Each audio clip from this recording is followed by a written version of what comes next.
व सबस्क्राईब करा आणि बेल आयकॉनला क्लिक करा। विशाळगडावरील अतिक्रमण व बांगलादेशात हिंदूवरील अत्याचाराविरोधात जिल्हा अधिकारी यांना निवेदन। सोमवारी दिनांक 12/8/2024 दुपारी 12 वाजता बांगलादेशात हिंदू महिलांवर अत्याचार करणाऱ्या नराधमांचा निषेध करण्यासाठी हिंदू मंदिरांवर हल्ले करून देवांची विटंबना करून तोडफोड करणाऱ्या जिहादींचा निषेध करण्यासाठी भारत सरकारने हस्तक्षेप करून बांगलादेशी हिंदूंना संरक्षण देण्यात यावं। या मागणीसाठी भारतात घुसखोरी केलेले बांगलादेशी लोकांना हुडकून तात्काळ बांगलादेशी परत पाठवा। या मागणीसाठी बांगलादेशी हिंदू आपले धर्म बांधव असल्यामुळे प्रत्येक हिंदूचे धर्म कर्तव्य आहे।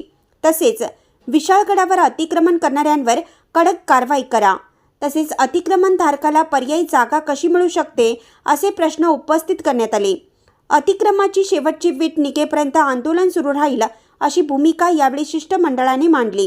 यावेळी जिल्हा अधिकारी दालनात जाणेवरून कार्यकर्ते आणि पोलीस यांच्यात वादावादी झाली।